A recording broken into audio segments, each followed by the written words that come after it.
Parents మెచ్చిన university సంకల్ Chand Patel university Gujarat. ఓపెన్గా అడుగుతున్నాను, ఫిష్ వెంకట్ని ఎందుకు సార్ ఇండస్ట్రీ అనాథగా వదిలేసింది? ఫిష్ వెంకట్ని ఇండస్ట్రీ అన్నది, ఇండస్ట్రీ అంటే ఎవరు అసలు ఫస్ట్ మీరు అది చెప్పండి. డెఫినేషన్ ఆఫ్ ద ఇండస్ట్రీ ఎవరన్నా చెప్తే దాన్ని బట్టి నేను మాట్లాడతాం. డెఫినేషన్ ఆఫ్ ద ఇండస్ట్రీయే తెలియకుండా ఎవరికాళ్ళు ఇండస్ట్రీ అని మాట్లాడతారు. ఎవరు ఇండస్ట్రీ? అది కూడా నా క్వశ్చనే సార్. అంటే ఫిలిం ఛాంబర్ ఇండస్ట్రీనా, నిర్మాత మండలి ఆ ఫిలిం ఛాంబరు, లేకుంటే మా అసోసియేషన్ ఇండస్ట్రీనా? ఎవరు సార్ ఇండస్ట్రీ? ఎవరు ఇండస్ట్రీ కాదు, ఫిలిం ఛాంబర్. ఇండస్ట్రీ అంటే అసలు ఏం లేదయ్యా. ఇండస్ట్రీ అంటే ఏ ఇండస్ట్రీ అయినా ఉంది. ఇప్పుడు ఒక ఇదేమంటారు, ఓ వర్కరుకి ఏదో అయ్యి చచ్చిపోయాడు ఒక ఇండస్ట్రీలో. ఆ ఇండస్ట్రీ యాజమాన్యం ఏదో చేస్తుంది కదా, యాజమాన్యం అతనికి ఉంటే ఇన్సూరెన్స్ ఉంటే ఇన్సూరెన్స్ ఇస్తుంది, లేదంటే ఎక్స్గ్రేషియా ఉంటే ఇస్తుంది, లేదా ₹1,00,000 5,000 10,000 ఇస్తారు. ఇక్కడ ఇండస్ట్రీ ఒక ఆయన సంగతి మాట్లాడతలేను, నేనే అనుకుందాం కొంచెంసేపు. నేను ఎక్కడ పని చేశాను, వాడు నాకు బాస్. నేను ఎంతమంది దగ్గర పని చేస్తున్నాను. సో ఎవరు ఇప్పుడు నువ్వు చెప్పిన ఆయనకి నాకు సంబంధం లేదు. నేను ఇండస్ట్రీలో ఉన్నట్టే లెక్క. బట్ నాకేం సంబంధం? ఎవరు వచ్చి చేయాలి, ఎవరు వచ్చి ఎందుకు చేయాలి? ఇప్పుడు అందుకే ఇందాక చెప్పింది అదే, ఎవరి జాగ్రత్తలు వాళ్ళు ఉండాలని చెప్పింది అదే. సార్ ఇక్కడ నాది ఇంకో ప్రశ్న, మిమ్మల్ని మధ్యలో ఆపుతున్నందుకు క్షమించండి. అంటే నా ప్రశ్న ఏంటంటే, కోటా గారు చనిపోయినప్పుడు చాలామంది వచ్చారు సార్. అంటే నేను కోటా గారిని ఫిష్ వెంకట్ గారిని ఒకే స్థాయిని నేను చెప్పట్లేదు, ఒకే గట్టు నేను కట్టట్లేదు. ఆయన స్థాయి వేరు, అంటే ఆయన అచీవ్ చేసిన విజయాలు వేరు. బట్ ఏ ఇండస్ట్రీ వచ్చింది సార్ కోటా గారి దగ్గరికి? ఆ ఇండస్ట్రీ ఫిష్ వెంకట్ దగ్గరికి కనీసం పరామర్శకు కూడా ఎందుకు రాలేదు? అంటే కోటా గారు ఆ ఫ్యామిలీ పరామర్శ కాదు. మీరు అర్థం చేసుకోవాల్సిన విషయం ఏంటంటే, కోటా గారు చేసిన సినిమాలు కానీ కోటా గారు చేసిన కంపెనీలు కానీ వేరు. ఫిష్ వెంకట్ గారు చేసిన సినిమాలు, ఫిష్ వెంకట్ గారు చేసిన కంపెనీలు వేరు. ఆయనకి పరిచయం ఉన్న వాళ్ళు వస్తారు. ఎవరైనా కానీ పోతే ఇప్పుడు అన్ని చోట్లకి వెళ్ళాలని రూల్ ఏం లేదు. చాలామంది అడుగుతారు, ఫిష్ వెంకట్ గారు పోతే చాలామంది రోజు పోతున్నారు. అంటే అంత ఇది కాదు. ఈయన ఇప్పుడు ఆయనతో పనిచేసిన వాళ్ళందరూ వచ్చారు కదా అక్కడికి. ఆయనతో పనిచేసిన వాళ్ళందరూ వచ్చారు. ఒకళ్ళిద్దరు పెద్దవాళ్ళు కూడా వచ్చి ఉంటారు. నాకు తెలియదు ఎవరు వచ్చారు ఎవరు రాలేదు, నాకు తెలియదు, ఐడియా లేదు. సో డెఫినెట్గా కొంతమంది ఆయనతో పనిచేసిన వాళ్ళు వచ్చి ఉంటారు. సార్ అంటే నేను ఎందుకంటే ఈ క్వశ్చన్ అడిగింది దీనికోసమే సార్. ఇప్పుడు ఎవరు తెలిసిన వాళ్ళే వెళ్తారు, తెలియని వాళ్ళు ఎందుకు వెళ్తారు ఇండస్ట్రీలో? ఇప్పుడు ఆయన వచ్చినాక ఏంటంటే ఒక గబ్బర్ సింగ్ నుంచి పాపులారిటీ వచ్చింది. ఆ గబ్బర్ సింగ్ గ్యాంగ్గా పాపులర్ అయ్యారు. ఆ గ్యాంగ్ అంతా అక్కడే ఉన్నారు పాపం. వాళ్ళే చాలా చేశారని విన్నాను నేను, నాకు తెలియదు. సో వాళ్ళు చేశారు కదా, మరి వాళ్ళంతా ఇండస్ట్రీ కింద ఎందుకు తీసుకోరు మీరు? హెల్ప్ చేసిన వాడిని ఇండస్ట్రీ అనుకోకుండా భరద్వాజ్ రాలేదు, లేకపోతే ఇంకో పుల్లయ్య రాలేదు, ఎల్లే రాలేదు అని మాట్లాడతాం కరెక్ట్ సార్. నీళ్ళల్లో ఒక వ్యక్తి కొట్టుకుపోతున్నప్పుడు ఆ ఇచ్చే చెయ్యి పెద్దదే ఉండాలి కదా సార్. పెద్ద చేతికి ఎక్కడి నుంచి వస్తుంది పెద్ద చెయ్యి? ఎక్కడి నుంచి వస్తుంది పెద్ద చెయ్యి? ఇప్పుడు ఈ నీళ్ళలో కొట్టుకుపోతున్నాడు, నీళ్ళలో కొట్టుకుపోతుంటే ప్రధానమంత్రి ఢిల్లీలో ఉన్నాడు, పెద్ద చెయ్యి ఉంటుంది. ఆయన అక్కడి నుంచి చెయ్యి పెడతాడా? అక్కడ ఒడ్డున నువ్వు ఉన్నావు, ఉంటే నువ్వు కదా చెయ్యి అందిస్తావు. అంటే ఈ ఒడ్డున నువ్వు అందిస్తావా, ప్రధానమంత్రి అందిస్తాడా? దగ్గర ఉన్న వ్యక్తి అందించాలి. ఇప్పుడు ముఖ్యమంత్రి ప్రధానమంత్రి ఎందుకు ఇవ్వలేదని నువ్వు అడిగితే నేను సమాధానం ఎట్లా చెప్తాను? అంటే కాదు సార్, నేను ఈ మొత్తం సినారియో అంతా ఎందుకు ఇంతలా అని అడుగుతున్నానంటే, నాకు ఒక ఆన్సర్ కావాలి. ఇండస్ట్రీలో కొంతమంది ఉంటారు సార్. ఈరోజు నేను ఒక మంచి సీన్ తీసాను, ఇంటికి వచ్చి తాగుతాడు. ఈరోజు ఒక పెద్ద హీరో నన్ను భుజం మీద చేసి పలకరించాడు, వాడు ఇంటికి వచ్చి తాగుతాడు. ఈరోజు నా మీద కెమెరా పెట్టి 2 డైలాగులు చెప్పించాడు, వాడు ఇంటికి వచ్చి తాగుతాడు. సినిమా ఆడింది, వీడు తాగుతాడు. సినిమా పోయింది, వీడు తాగుతాడు. అంటే సినిమాను చూసుకొని మురిసిపోతూ ఆ ఆనందంలో వాడు చెడు అలవాట్లు చేసుకుంటా పోతూ ఉంటే ఫైనల్గా సినిమా వాడిని పట్టించుకోదు. అది అందరికీ తెలియాలి అనే ఉద్దేశంతో నేను మిమ్మల్ని పట్టించుకోండి. పైగా ఇండస్ట్రీ వాళ్ళు పట్టించుకుంటారనే తప్పు అసలు. సార్ నేను ఎంతమందితో పనిచేశాను సార్. ఇప్పుడు కోటా గారు ఎగ్జాంపుల్ మీరు చెప్పారు కాబట్టి, కోటా గారు 700 సినిమాలు చేశారు, 750 సినిమాలు చేశారు. అన్ని భాషల్లో చేశారు, అందరు హీరోలతో చేశారు. చాలా 50, 40, 50 ఏళ్ళ ప్రయాణం ఆయన, సుదీర్ఘ ప్రయాణం. ఆ ప్రయాణంలో ఎంతోమందితో ఆయన అనుబంధం ఉంది ఆయనకి. అందుకని ఆయన దగ్గరికి వచ్చారు అందరూ. అంత పోటాడుకున్న వాళ్ళు ఉన్నారు, ఆయన కొట్టిన వాళ్ళు ఉన్నారు, తిట్టిన వాళ్ళు ఉన్నారు, ఆయన తిట్టిన వాళ్ళు ఉన్నారు, ఆయన కొట్టిన వాళ్ళు ఉన్నారు, రకరకాలు ఉన్నాయి. సో మంచి అనుబంధాలు, చెడు అనుబంధాలు, మంచి ఎక్స్పీరియన్స్, చెడు ఎక్స్పీరియన్స్ చాలా ఉంది ఆయన. అందుకని అందరూ ఆయన దగ్గరికి వెళ్ళారు.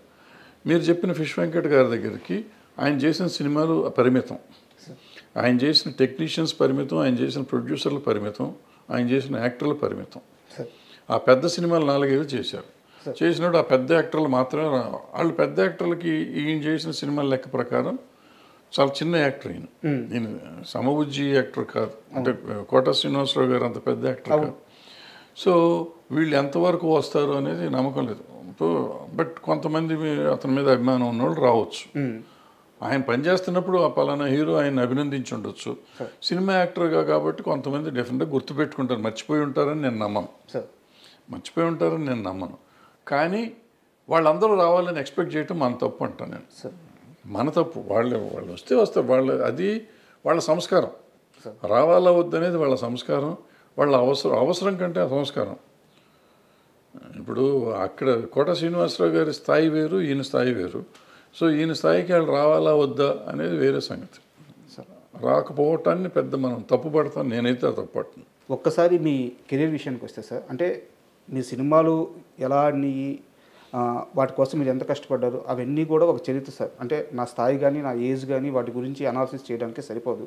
నేను వేటి గురించి మాట్లాడట్లేదు. కాకపోతే మీరు ఉమేష్ చంద్ర గారి మరణం చుట్టూ ఒక కథ రాసుకున్నారు. అంటే నా డౌట్ ఏంటంటే మీ నాన్నగారు బ్యాక్గ్రౌండ్ కానీ మీరు ఆ సినిమాలో చూపించిన కథ కానీ రెండు పూర్తి వ్యతిరేక దిశలో ఉన్నట్టు అనిపించింది నాకు. కమ్యూనిజం నుంచి వచ్చిన ఆయన మీ నాన్నగారు. సో మీరు ఈ కథలో మీ భావజాలం మాత్రం వేరే మార్గంలో వెళ్ళినట్టుంది. ఇంతకీ తమ్మారెడ్డి భావజాలం ఏదంటే ఏం చెప్తారు? నేను సమానత్వమే. మనుషులు బాగుండాలి, అందరూ బాగుండాలి అనుకుంటున్నాను. నా భావజాలం అంతకంటే నాకు వేరే సార్. మనిషి అన్న ప్రతివాడు బాగుండాలి, సమాజంలో ఉన్నవాళ్ళు అందరూ బాగుండాలి అనేది నా ఆలోచన. అంతకంటే వేరే ఎక్కువ ఆలోచన లేదు. దాంట్లో నేనేం చెప్పానంటే, ఇప్పుడు పోలీసులు ఒక పక్క నుంచి వాళ్ళ డ్యూటీ వాళ్ళు చేస్తున్నారు. నక్సలైట్లు దేశభక్తులే. వాళ్ళు దేశాన్ని బాగు చేద్దామని, ఒక సమాజాన్ని నిర్మిద్దామని వాళ్ళు ఒక తుపాకీ గొట్టం ద్వారానే న్యాయం వస్తుందని వాళ్ళు అనుకుంటున్నారు. అయితే వాళ్ళు చేసే పొరపాటు వల్ల కొంతమంది సామాన్యులు చచ్చిపోతున్నారు.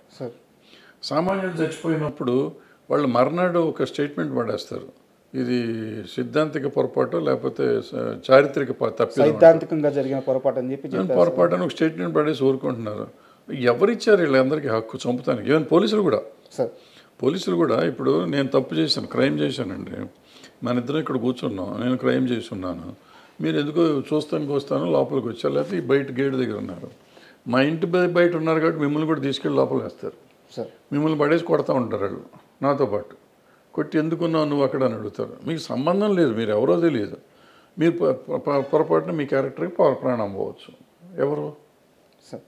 ఇప్పుడు నిన్న ఒక సినిమా చూశాను నేను, రోతే అని ఏదో మలయాళం సినిమా. ఇద్దరు పోలీసు వాళ్ళ కథ ఎంత అద్భుతంగా ఉంది. నైట్ డ్యూటీ చేసేవాళ్ళ కథ. ఆ పాపం ఆ పిల్లడి మీద వేసేస్తారు మొత్తం అంతా. సో ఇప్పుడు దానికి ఎవరు బాధ్యులు? పొత్తిపల్లిలో కూడా అడిగేది ఇదే నేను. ఎవరు బాధ్యులు? Who will take the responsibility of that చచ్చిపోయిన వాళ్ళది? ఇప్పుడు నువ్వు నమ్మావు, నక్సలిజం నమ్మావు, దేశాన్ని కోసం మంచి అడుగుతున్నావు. నువ్వు పోలీసుగా నువ్వు దేశాని కోసం పోరాడుతున్నావు. నువ్వు ఇద్దరు ఆలోచన మంచిదే.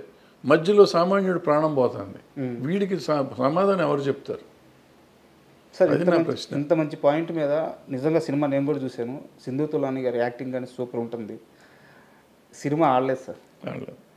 ఎంత లాస్ అయ్యారు సార్ సినిమాలో? మొత్తం పోయింది. ప్రతి రూపాయి పోయింది. ఎంత పెట్టారు? దగ్గర ₹1 కోటి పెట్టాం. ₹1 కూడా రాలేదు.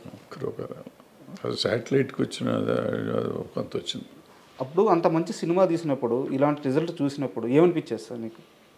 ఏమవుతుంది, బాధపడుతుంది. అంతకంటే ఏం చేస్తాం అంటే అది నేను ఒక రకంగా క్రౌడ్ ఫండింగ్ ఫ్రెండ్స్ పెట్టారు. తలా 10 లక్షలు వేసుకుని చేసాం ఆ సినిమా. 7-8 మందిని కలిసి తలా 10 లక్షలు వేసుకొని చేసాం. అండ్ ముందు నుంచి మెంటల్గా ప్రిపేర్డ్. మా అల్లుడు అంటా ఉన్నాడు, ఎవరి కోసం తెస్తున్నావు ఈ సినిమా, ఎవరు చూస్తారని. ఆయన అన్న నాకు నమ్మకం ఉంటుంది ఏదో చూస్తారని. నేను తప్పు, ఆయన రైట్. మీరు ఇదే తప్పు మీ కెరీర్లో ఇంత ముందు కూడా ఒకటి చేసినట్టు అన్ని పార్టీలు తర్వాత కూడా చేశాను. ప్రతిఘటన కూడా చేశాను 2014లో మళ్ళీ. సో తప్పులు చేస్తూనే ఉంటాం, తప్పులదే ఉంది. మనిషి అన్నాక తప్పులు చేస్తాడు. ఇదే ఇందాకన్నారు మీరు ఏం నమ్ముతారు, నేను నమ్మిందే దాని మీద తీస్తాను. నా నమ్మకం జనానికి నచ్చట్లేదు అందుకని. అండ్